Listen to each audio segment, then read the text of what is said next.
Sorry, my computer died before, and it did warn me that it was going to die, so that was my fault.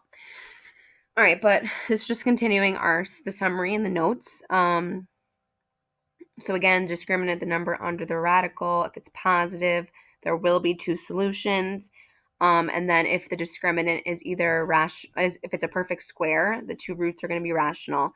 If it's the discriminant, the number under the radical is not a perfect square, so radical 17, radical 5, anything that's not a perfect square, the two roots are irrational. But if it's positive, there will be two real roots, okay? The quadratic will cross two times. When the discriminant is 0, there is only one real root. The parabola hits the axis only once, which we talked about. And then when the discriminant is negative, there are 0 real roots. The parabola does not hit the x-axis at all. Okay? So those are 3 things you're looking for when you're doing this assignment. Okay? These are other practice problems to look at. But your homework for this assignment is to submit numbers 1 and 2. These two equations. You're going to get them in standard form. You're going to use a quadratic formula, solve for the roots. Tell me, what's the nature of the roots? Is there 2? Is there 1?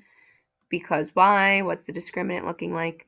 And then you're going to scroll down to graphs 1, 2, 3, and 4, and you're going to look at the graph and tell me, what's the nature of the roots. So, for example, graph number 1, what's happening with the roots? How many roots are there? Well, the quadratic's only hitting the x-axis once at -2. So you're going to tell me there's one solution at x equals -2.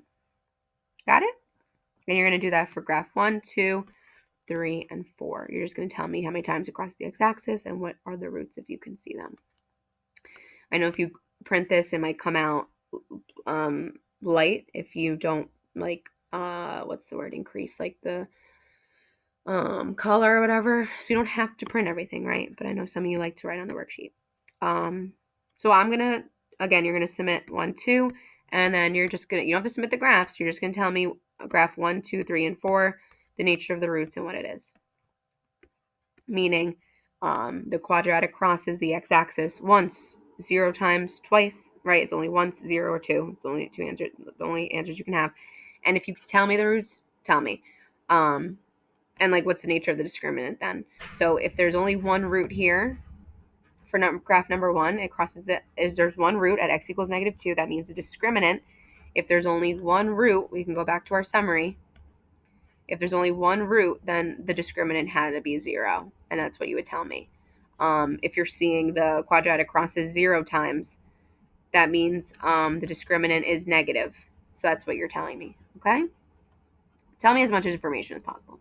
But I'm going to do number 1 for you because I want to be nice. So I'm going to do number 1 on the homework for you. And you guys can stop this if you want to stop listening to my voice. But I'm going to do number 1. So first, getting into standard form, right? Move these terms around to get it looking normal. So let's move this y squared to this side. Let's subtract the 4y to the other side as well. And then we got to subtract, if it's a -3, we got to add 3 to the left. I want no terms on the right side. I basically want it equaling to 0, so we're moving everything to the left. So this gives me 2y squared minus 1y squared is just y squared. I'll just put the 1 there. 10y minus 4y is we're left with 6y, and then there's no number over here, so then we just have plus 3 equals 0. And that's what you're using for the quadratic formula. Okay, so I moved all my terms to the left, set it equal to 0. It's in standard form. I'm ready to use the quadratic formula. So I'm going to rewrite it this way. 1y squared plus 6y plus 3 equals 0. I hate this marker. All right, so remember this is A, this is B, and this is C. We're going to plug it into the quadratic formula. So x equals negative. I'm losing my mind. X equals negative b plus or minus the square root of b squared minus 4ac over 2a.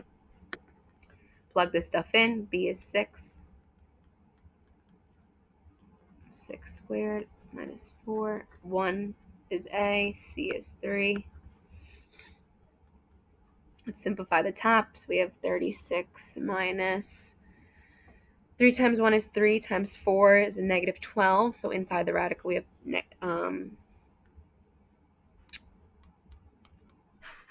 36 minus 12 over 2a. So a is 1, so it's just 2. The whole thing divided by 2.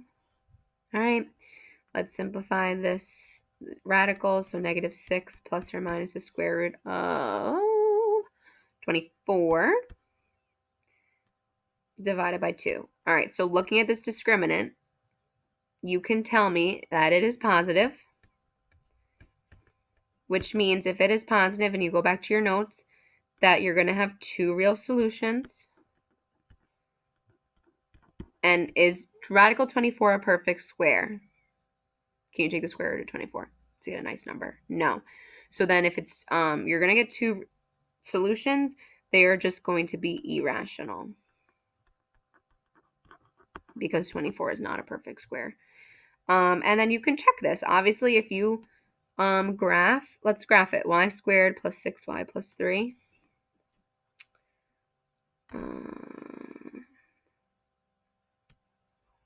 So let's see. Y squared. You want me to probably use x squared. Let's just use x so to make it happy. X, same number, so x squared plus 6x plus 3. This is the one in red. And yeah, it does hit 2 times. Perfect. And if I can click on the solutions, I want to click on them. Yep. So if you look at that root, look at that number. It's like, it's very irrational. So we just proved ourselves. Very nice. Isn't this fun, guys? And yeah, so you're going to do number 2. Remember again to standard form. You're basically just moving that negative 4z to the left. So it's going to be plus 4z. That's going to be your B term. And then you guys are going to tell me graph 1, 2, 3, and 4, the roots, the discriminant, and that good stuff. All right.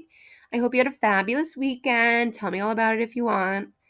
I hope everyone's healthy and happy. And great job on the extra credit. You guys are doing awesome. And email me with any questions.